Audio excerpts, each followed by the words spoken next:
Bienvenue dans le podcast de ceux qui ne veulent pas rater leur deuxième chance. Je partage avec toi mon expérience de changement de vie suite à mon infarctus. Je te donne des conseils pour t'aider à ne pas faire les mêmes erreurs que j'ai pu faire. Sophie nous accompagne sur ce chemin et nous motive avec ses bonnes recettes diététiques, ses astuces, ses conseils et sa bienveillance naturelle. Le podcast est disponible sur toutes les plateformes. Pense à t'abonner pour ne rien rater. Salut à vous tous, j'espère que vous allez bien. Aujourd'hui je vous fais cette petite vidéo au petit matin.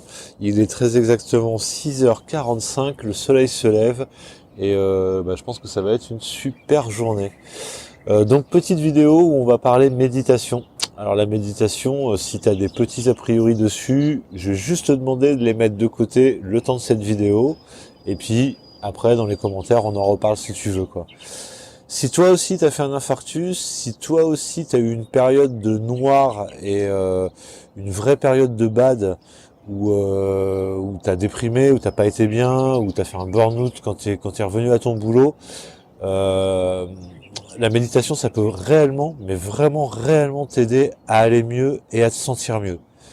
Par contre c'est vrai que ça se fait pas comme ça, entre guillemets, en claquant des doigts. Alors on pourrait croire que la méditation c'est pas compliqué, tu t'assois, tu fermes les yeux, tu penses à rien et du coup tu médites. Alors oui, c'est ça, mais non, c'est pas ça. Je vais t'expliquer. Déjà, avant de commencer, je tiens à dire que moi je vais beaucoup dire de moi et de jeu sur cette vidéo parce que je relate ma propre expérience. C'est pas une histoire de parler de moi. C'est juste que c'est ma propre expérience et du coup j'ai pas trop le choix que de te dire des moi et des jeux pour te la relater cette expérience là. Donc je te fais cette vidéo juste avant de partir bosser et j'ai fait ma méditation et je me sens bien, mais tu peux pas imaginer à quel point je me sens bien et à quel point je suis content de te parler. On reprend depuis le bédu, comme qui dirait l'autre. On va laisser passer le camion. Voilà.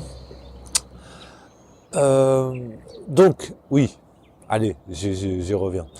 La méditation, moi, je l'ai expérimenté suite à ma lecture du livre Le Miracle Morning. Tu sais, je t'en ai déjà parlé. C'est un bouquin où l'auteur, en fait, essaye de t'expliquer que c'est bon de t'instaurer des routines matinales et il t'incite à essayer de te lever un peu plus tôt pour faire des choses pour toi. Et dans ces routines-là, il y a une petite partie méditation qui dure pas longtemps pour lui, qui dure 10 minutes. Et c'est ça qui m'a permis de me mettre le pied à l'étrier. En faisant ces 10 minutes tous les matins, en prenant ce temps-là pour moi, j'y ai pris goût. Et maintenant, j'avoue, je fais des méditations. Des fois, je me prends 1 heure et demie le week-end, le matin, pour me faire une méditation énorme et pour avoir une journée avec la patate et pour arriver à voir les choses différemment, vraiment. Parce que c'est ça le truc, c'est que la méditation, si tu arrives à rentrer dedans, si tu arrives à y prendre goût, concrètement, ça change ta perception de voir les choses et ta perception de tes problèmes et de comment tu vas amener des solutions et des actions sur chaque problème qui se pose à toi. C'est vraiment concret. Alors c'est pas moi qui l'invente, c'est si tu veux regarder sur internet, tu verras, t'as des sources de partout, t'as des études scientifiques avec de l'imagerie médicale où c'est vraiment prouvé. Juste un exemple comme ça, j'en avais vu une qui m'avait assez frappé, c'est aux États-Unis, je sais plus où, ils avaient fait une étude sur 2 mois avec 200 participants et tous des méditants novices, c'est-à-dire des gens qui avaient jamais médité. Ils les ont fait méditer 15 minutes le matin et 10 minutes le soir, c'est-à-dire 25 minutes en tout dans la journée. Au bout de 2 mois, concrètement, avec la force scientifique, avec vraiment l'imagerie médicale, avec la science de la neurologie, etc., qui venait étayer ça. C'est pas une étude comme ça faite par des gourous, voilà, faite par des gourous. Donc au bout des 2 mois, concrètement, ils ont vu à l'imagerie médicale déjà que certaines zones du cerveau s'étaient modifiées. Alors toutes les zones qui touchaient à l'empathie, à la peur, aux angoisses, au bonheur, toutes les zones qui sécrètent des hormones aussi bien de peur que de joie et de bonheur. Donc ça c'est du concret. Juste en 2 mois, t'as des gens qui ont complètement changé leur physiologie de leur cerveau. Et donc du coup leur façon de penser, quoi. C'est clair. Et honnêtement je le sens sur moi, ça l'a fait en. Je médite depuis. Alors je tourne cette vidéo pour ceux qui la regarderaient plus tard. On est, je sais même plus quelle date on est. On est fin mai 2019. Je médite depuis fin août 2018. Et honnêtement, mais je ressens une différence flagrante, mais vraiment flagrante sur mon état d'esprit, sur ma façon de voir les choses, sur ma façon de les percevoir et sur ma façon de le gérer. Donc voilà, moi je fais cette vidéo, c'est vraiment parce que sur tous les groupes auxquels je suis inscrit par rapport à mon infarctus, je vois tellement de gens qui ont été dans mon cas et qui sont dans le bad complet, qui dépriment à bloc, et c'est bien normal. Enfin, on le sait tous, quoi. Enfin non, justement, on le sait pas assez, mais l'infarctus amène bien souvent la dépression ou le burn-out. Voilà, c'est une réalité. Et on n'est pas assez accompagné pour ça. Tu fais ton infarctus, on t'a posé tes stents ou au pire on t'a ouvert et on t'a fait des pontages. Et puis on va te faire une rééducation cardiaque, on va un petit peu te l'expliquer, on va te donner quelques clés. D'ailleurs, la rééducation cardiaque, si tu te souviens, tu as dû faire de la relaxation, voire de la cohérence cardiaque, ce qui se rapproche beaucoup de la méditation.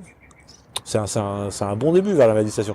Enfin bref, on te laisse sortir, on te laisse reprendre ta vie sans forcément t'expliquer que tu vas peut-être avoir besoin d'outils supplémentaires, peut-être avoir besoin d'aller voir des professionnels ou de suivre des méthodes comme la méditation pour essayer d'aller mieux, plus vite, plus rapidement. Le but de cette vidéo, c'est t'inciter à essayer de manière à ce que tu puisses raccourcir ce temps de dépression, voire l'éviter. Voilà, si j'arrive à ça, franchement, alléluia. Putain, c'est la fête des avions aujourd'hui, ça bombarde à bloc. Hein. Ouh là là. Alors vous le voyez peut-être pas parce que derrière le ciel il est bien bleu, mais au-dessus de moi, il y a des traces de partout, c'est un truc de fou. Bref, tu te demandes peut-être, ok, très bien, super, mais comment je fais pour méditer? Alors j'ai pas la prétention de t'apprendre comment faire pour méditer, parce que déjà il y a 10 000 manières de méditer et chacun préfère sa manière. Moi personnellement j'en utilise je sais pas, une bonne dizaine de différentes, suivant comment je me sens, comment j'ai envie d'être. Donc le mieux pour commencer, très honnêtement, c'est si tu as un téléphone, et je pense que c'est le cas, hein, il y a plus beaucoup de gens qui n'ont pas de téléphone avec des applications, télécharge l'application qui s'appelle Petit Bambou. J'ai aucune action dedans, je l'ai pas faite, voilà. Dans Petit Bambou, tu as une version, alors tu la télécharges et tu verras, tu as une version premium, mais tu as une partie gratuite, et cette partie gratuite, rien que le début, ça peut déjà t'amener à comprendre un peu la logique de la méditation. Une fois que tu arrives à passer cette étape-là, ce que je peux te conseiller, c'est les méditations guidées. Alors en plus de la vidéo, alors je sais pas si ça sera fait en même temps que la sortie de la vidéo, mais on va te faire avec Sophie un article complet sur le blog où on mettra plein de liens. Et sur la chaîne, j'ai déjà mis, je sais pas si tu as vu, si tu vas dans playlist, tu as un onglet relaxation, méditation, et j'ai déjà mis certains trucs qui m'aident moi à faire mes méditations. Donc voilà, tu vas pouvoir essayer de t'y référer. Et donc je te disais, sur YouTube, tu tapes méditation guidée en français, alors méditation guidée pour se lever, méditation guidée pour se coucher, et tu en essayes.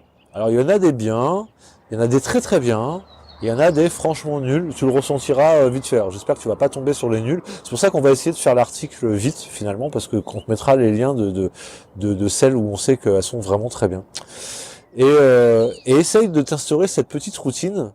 Alors pas besoin de beaucoup au début, on va dire, allez, tu fais 10 minutes le matin, 10 minutes le soir. Déjà, rien que ça. Et si tu y prends goût, tu pousses à 15.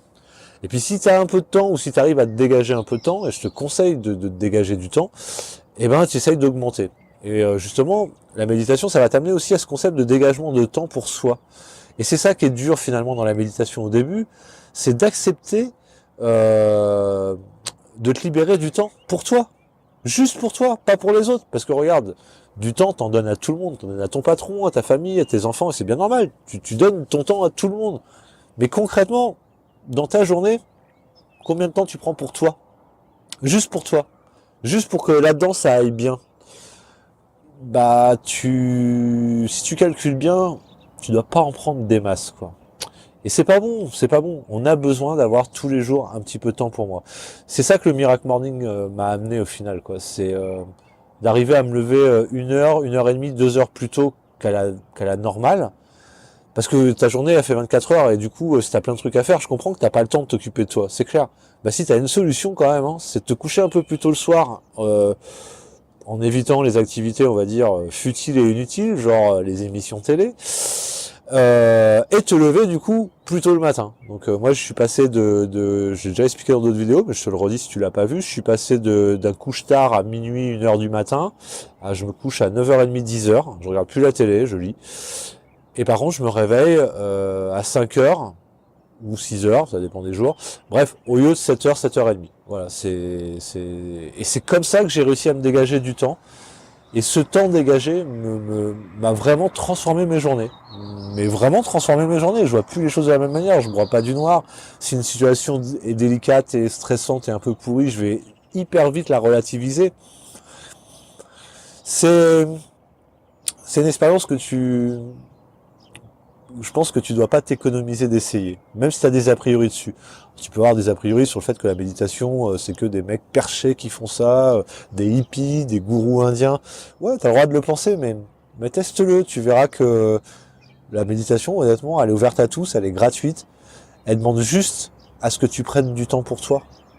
Et c'est ça le plus dur au début, quoi. C'est d'arriver à concevoir qu'on a besoin de temps pour soi. Du coup, quand tu conçois que tu as besoin de temps pour toi, bah tu conçois aussi que tu as des problèmes à régler. Bah ouais, si tu as besoin de temps pour toi pour aller mieux, c'est que tu as des problèmes à régler. Faut l'accepter, ça, d'avoir des problèmes à régler. Et une fois que tu as réussi à accepter tout ça et à mettre ça en place, tu vas voir que il y a de fortes chances que dans 6 mois, j'espère, ou dans 3 mois, ou dans 2 mois, ou dans 1 mois, tu m'écris un petit commentaire en disant « Waouh, la méditation, c'est trop top !» J'espère, j'espère. Voilà, j'espère. Je pense que j'ai fait le tour. Hésite pas à me dire dans les commentaires si justement j'ai pas fait le tour, ou pas assez le tour pour toi, ou si j'ai dit des bêtises, enfin si tu penses que j'ai dit des bêtises, ou si tu as des questions, t'hésites pas, tu les mets dans les commentaires. Comme d'hab, n'hésite pas à partager la vidéo, à mettre un petit pouce. Suivant sur quelle plateforme tu l'écoutes, si tu l'écoutes en podcast, mets-nous un petit commentaire et un petit j'aime sur Apple Podcast. Et si tu l'écoutes sur YouTube, n'hésite pas à t'abonner à la chaîne et à nous mettre un pouce et un commentaire. Comme je te l'ai déjà dit, c'est la seule manière pour que ces algorithmes nous mettent un peu en avant et que ces vidéos soient un peu vues par plus de monde. Voilà, le but c'est ça, c'est pas d'avoir 10 000 personnes qui nous suivent, aucun intérêt, mais c'est s'il y en a 500, que ce soit au moins 500 qui soient très intéressés et que ça aide réellement les gens qui vont les voir et les écouter. Sur ce, j'ai ma montre qui vient de vibrer, ce qui veut dire que c'est l'heure d'aller bosser. Donc, je te souhaite une très très belle journée ou une belle soirée suivant à l'heure où tu vas regarder cette vidéo. Je te souhaite plein de bonnes choses. Je te souhaite surtout d'essayer de mettre ça en action dans ta vie et de me faire un retour qui, je suis certain, sera positif. Je vous embrasse tous. Ça m'a fait super plaisir de refaire une vidéo. Ça faisait longtemps. Il faut que j'en fasse plus, je sais. Mais on est sur plein de projets avec Sophie, on essaye de vous faire des trucs par rapport à la bouffe, on va essayer de vous faire une newsletter quand ce sera pas une. Enfin bref, allez. À très bientôt, je vous aime, merci et bonne journée encore. Si cet épisode t'a plu, pense à laisser un avis sur Apple Podcast ou sur YouTube. Ça te prendra qu'1 minute et ça m'aidera énormément à me faire connaître. Si tu veux continuer sur le chemin avec nous, bien sûr, abonne-toi.